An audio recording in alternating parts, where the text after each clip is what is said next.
I'm 29 now, but I first came to the US from Indonesia 7 years ago to attend graduate school. Not long after I settled in, I met my boyfriend. He's 30 and a US citizen, and we hit it off quickly. We've been together ever since. After I graduated, we had a serious heart-to-heart about where we were heading as a couple. I was very upfront. I wanted marriage someday, and I wanted a family. He agreed and told me he felt the same. I clearly remember asking him if he genuinely saw that future with me because I didn't want to waste years in a dead-end relationship. He reassured me that he loved me and that we were definitely moving toward that life together. As of last week, we've been together for 7 years. Marriage has come up here and there, but with both of us working full-time and demanding jobs, the timing never felt quite right. That changed recently when my company dropped the news that they might be outsourcing my entire department. Since I'm here on an H-1B visa, a temporary work visa, that puts me in a tough spot.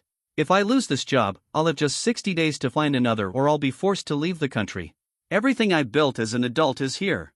My apartment, my closest friends, my favorite coffee shop where the barista knows my name and order, it's all part of my life now. The idea of walking away from it all, packing up 7 years of memories into boxes, is devastating. During our anniversary dinner at this beautiful Italian place we've been dying to try, I finally brought it up. I asked him if maybe it was time to seriously consider marriage, not just for love, but because it could also help resolve my visa situation. The moment I said marriage and visa in the same sentence, I could see something shift in him. He physically recoiled, set his fork down mid-bite and went pale like he'd just gotten bad news. He didn't say anything at first, just stared at his plate. So I gently pushed, asking what was going on.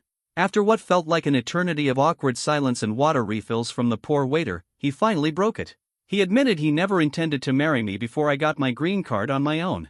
I was floored. In 7 years together, he had never once brought this up. According to him, he didn't want to be used as a visa mule, his words, not mine. He said he wanted to be sure that I loved him for him, not as a means to stay in the US. That kind of accusation, after everything we'd been through, hit me like a freight train. I just stared at him, stunned. This man I'd shared my life with for almost a decade truly believed I might have been using him all along. After I collected my thoughts, I asked if he would ever consider moving to Indonesia with me if my visa fell through. He didn't even hesitate, just flat out said no. Said his life was here. Mine was too. For 7 years, my life had been here with him.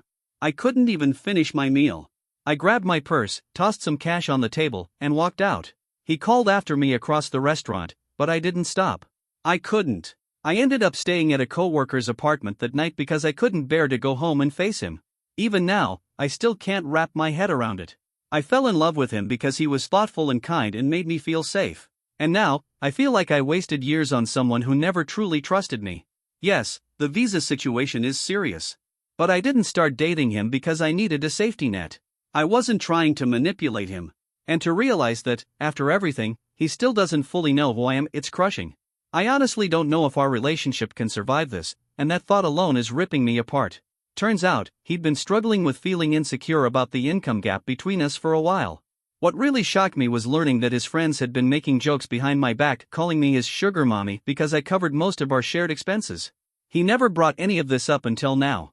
He said the difference in our salaries made him feel like he wasn't my equal, and over time, that snowballed into the fear that I might only be with him to secure permanent residency. I just sat there, stunned. I couldn't wrap my head around the fact that the guys who used to sit in our living room playing games, eating the food I cooked, and drinking the beer I bought, those same people were turning around and feeding him this toxic garbage. I reminded him of everything he did for me back when I was still a broke grad student. He used to grab groceries for me when I was barely scraping by. He let me live with him rent-free during my final year so I wouldn't have to take out another loan. He lent me his car so I could drive to interviews. I told him all those things were acts of love, and that me taking on most of the household costs now was simply my way of paying it back. He nodded like he understood, but then said he hadn't expected me to start earning more than him so quickly. I mean, what was he expecting? I went to a top-tier university for a STEM degree. I wasn't going to purposely aim low just to keep his ego intact. I asked if he'd be open to couples therapy, something a few friends had recommended. But he shut that down fast, saying he didn't think he was being unreasonable. He told me he always imagined himself as the provider in a relationship, and now he just didn't feel like one. According to him, the only way forward would be if I left my job and took one that paid a lot less. Yeah, that's not happening, not with how hard I've worked to build this life. So we broke up. His family didn't take it well. They were convinced a proposal was right around the corner. His mom had even started showing me heirloom jewelry, saying one day it could be mine. Right now, I'm living in a small Airbnb downtown. It's overpriced for what it is, but I needed a place while I sort everything out. Being there without him feels strange. I keep turning around expecting to see him on the couch gaming or making breakfast in the kitchen, but all I find is silence and empty space. Edit, some good news for once, my company offered me a new position in a different department.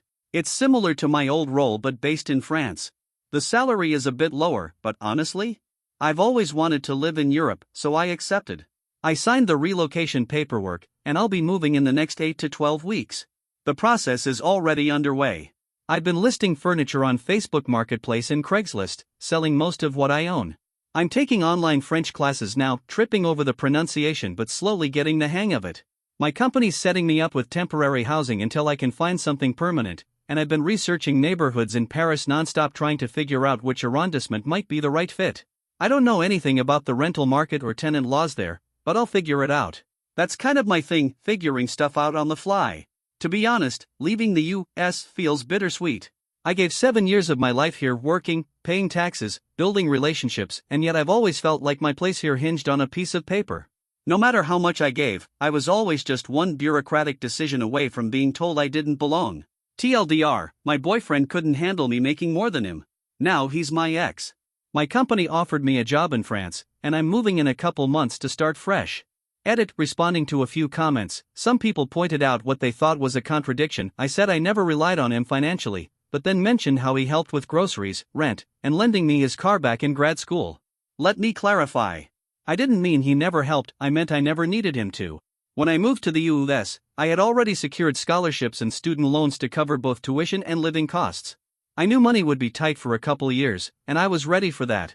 But he didn't like seeing me live off instant noodles and PB&J sandwiches every day. He brought groceries because he cared. He offered to let me live with him because he wanted us to be together and reduce my stress. He was incredibly generous, and it's part of why I fell in love with him. I will always be grateful for what he did, but I wasn't dependent on him. Had he not offered, I would have managed. I always do. Update 2, 1 year later. I figured I'd share a quick update now that it's been about a year since I moved to France. If you haven't read the earlier posts, they're on my profile.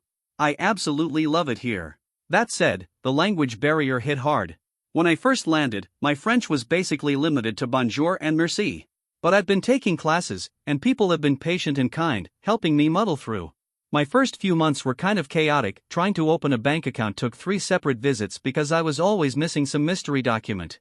I got bills from the electric company written in French so fast and complicated I had to use Google Translate line by line. Figuring out how to pay rent via wire transfer instead of using a check took a full afternoon and a lot of hand gestures at the bank.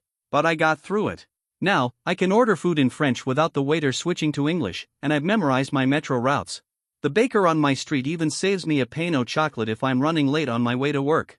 Over the past year, I've made it a goal to experience as much of Europe as I can. I've visited cities in France, Belgium, the Netherlands, Spain, Portugal, Switzerland, Denmark, Germany, and Luxembourg. Every single one has been breathtaking. I'm planning a trip to Italy soon, and I honestly can't wait. The food here? Insane. I've gained about 10 pounds from all the bread, cheese, and wine, but I regret none of it. My co-workers bring homemade treats into the office regularly, and the bakery near my place makes croissants that could bring you to tears. Work-life balance is also night and day compared to the US. I used to work 10 to 12-hour days back home here. I can count on one hand how many times I've had to work more than 8 hours. One of the things I've really come to appreciate about living here is how much value people place on personal time. When I log off work at 5 p.m., that's it, I'm done. No after-hours emails, no late calls, no unspoken expectation to be available 24/7. It's refreshing. I actually have time now to cook proper dinners, go for evening walks, and just be. Dating, though? I haven't quite had the guts to jump fully back into that yet. What happened with my ex really shook me. Even though immigration isn't nearly as complicated here as it was in the US, I can't help but worry about investing time and energy into someone only for it to fall apart again. That fear has been hard to shake. I've gone on a few casual coffee dates, nothing serious. Just easing into it. My apartment here is small but cozy, with a little balcony where I've set up some plants and a tiny table. On weekends, I try to explore new neighborhoods, check out new restaurants, and sometimes join local expat meetups.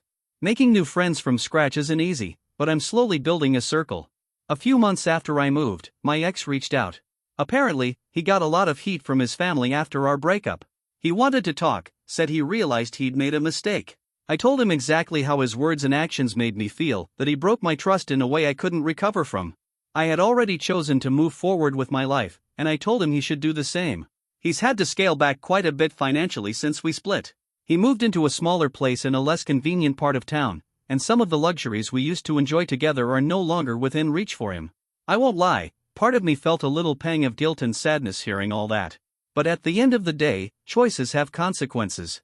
And I had to make peace with mine. A lot of people have messaged me asking what I do for work. I have a computer science undergrad degree, and after working for a year, I went for an MBA. I was lucky enough to get into a top 20 business school with a scholarship that knocked off about 30% of the tuition. I started off in tech consulting, then pivoted into product management after a couple of years. TLDR, life is good. The ex is in the past. I'm not dating yet, but trying to find the courage to put myself out there again. Final update. I live in the Netherlands now. I switched companies last year and relocated from France. It rains a lot, and it's usually gray in Chile, but this past summer was stunning, warm enough to remind me of home on some days.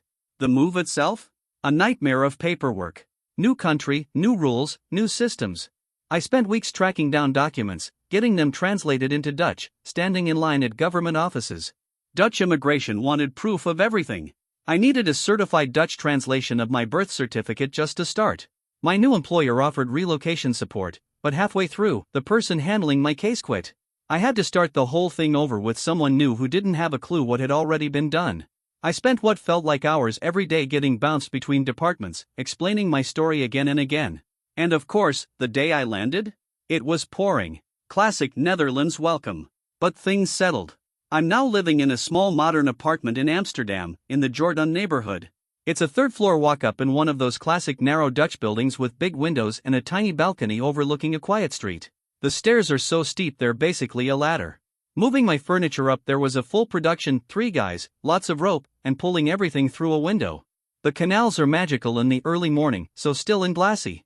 I bought a bike, which is apparently non-negotiable here, and I'm slowly getting used to the tram lines and Dutch traffic. I already had one minor crash trying to dodge a tourist who wandered into the bike lane. My knee still has the bruise. Work has kept me busy. The new company has a more direct, flat hierarchy than I was used to. At first, I struggled with the bluntness, but I've grown to appreciate the honesty. There's less politics, more action. You say what you mean and get on with it. I also went through a few months of therapy. I wasn't super committed, if I'm being honest. I caught myself checking the time halfway through most sessions. But even so, just talking to someone helped. That, plus time and space, really helped me process everything and begin to heal. Making new friends in the Netherlands has been tough. Most locals already have their social circles, and they don't seem eager to expand them. I've made a few connections through expat meetups, people I grab drinks with or go to events with, but building deep, meaningful friendships takes time. I've started learning Dutch. Most locals switch to English the second they hear my accent, which is practical, but frustrating when I want to practice. I keep trying though, especially at the grocery store or in cafes. Dating? I'm putting myself out there again. I signed up for Tinder, Bumble, Hinge, and even a Dutch one called Inner Circle. It's been interesting. Dutch people are incredibly direct. One guy's very first message to me was literally, "You're attractive.